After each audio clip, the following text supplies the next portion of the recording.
Voilà, bonjour, je m'appelle Aristide Nonga, président du mouvement Je m'engage. Aujourd'hui, je dois vous parler du business plan. En fait, le business plan est un acte de créateur d'entreprise. Il doit démontrer la solidité de son initiative en exposant les différentes informations de manière structurée. Le business plan est le document de référence avant de créer une entreprise qui va vous permettre à vous et à votre entourage et aux futurs investisseurs d'avoir une idée juste du projet. Le business plan a pour principal objectif de séduire les investisseurs potentiels. C'est grâce à ces documents qu'ils vont décider ou non d'aller plus loin avec vous. Vous devez commencer à cerner l'importance capitale de ces documents, de sa qualité, de son exhaustivité et de la qualité des informations qu'il contient. Cela va dépendre du succès de votre demande de financement pour créer votre société.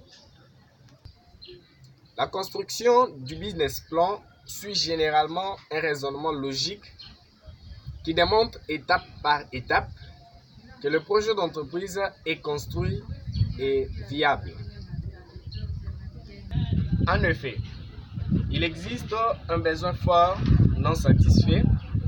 La solution envisagée répond à ces besoins et est suffisamment attractive pour déclencher un achat d'actes suffisant.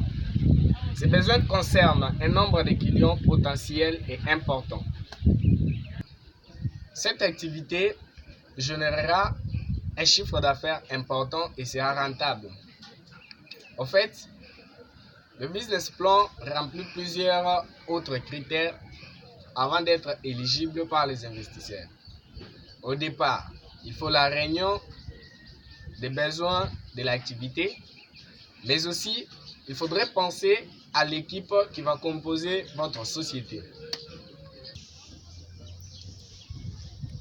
L'équipe comporte des profils complémentaires qui rassemblent 1. Les compétences techniques, commerciales et financières nécessaires, l'expérience et les contacts qui vont vous permettre d'aller plus loin avec votre business. La capacité à gérer une entreprise. Je disais que le business plan est un document très nécessaire pour devoir convaincre vos partenaires qui vont devoir vous accompagner tout au long de votre projet ou business. L'entreprise aura une part de marché importante et durable.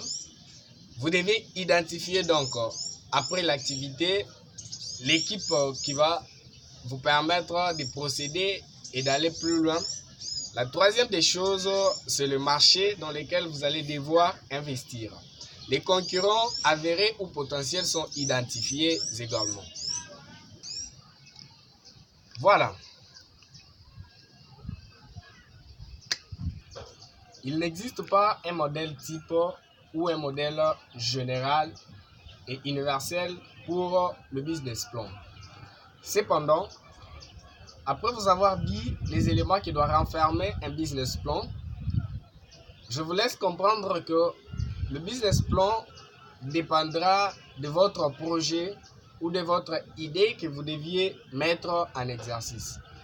Parce que lorsqu'il s'agira d'un projet commercial du type d'agriculture ou encore d'autres modèles, vous allez devoir opter pour un modèle très précis pour chaque genre de projet. Cependant, dans la vidéo suivante, vous allez devoir comprendre pour chaque modèle ou chaque type de projet un business plan au moins à peu près de votre idée pour devoir vous accompagner à aller plus loin. Adhérez massivement et abonnez-vous à la chaîne Je m'engage pour avoir plus d'infos.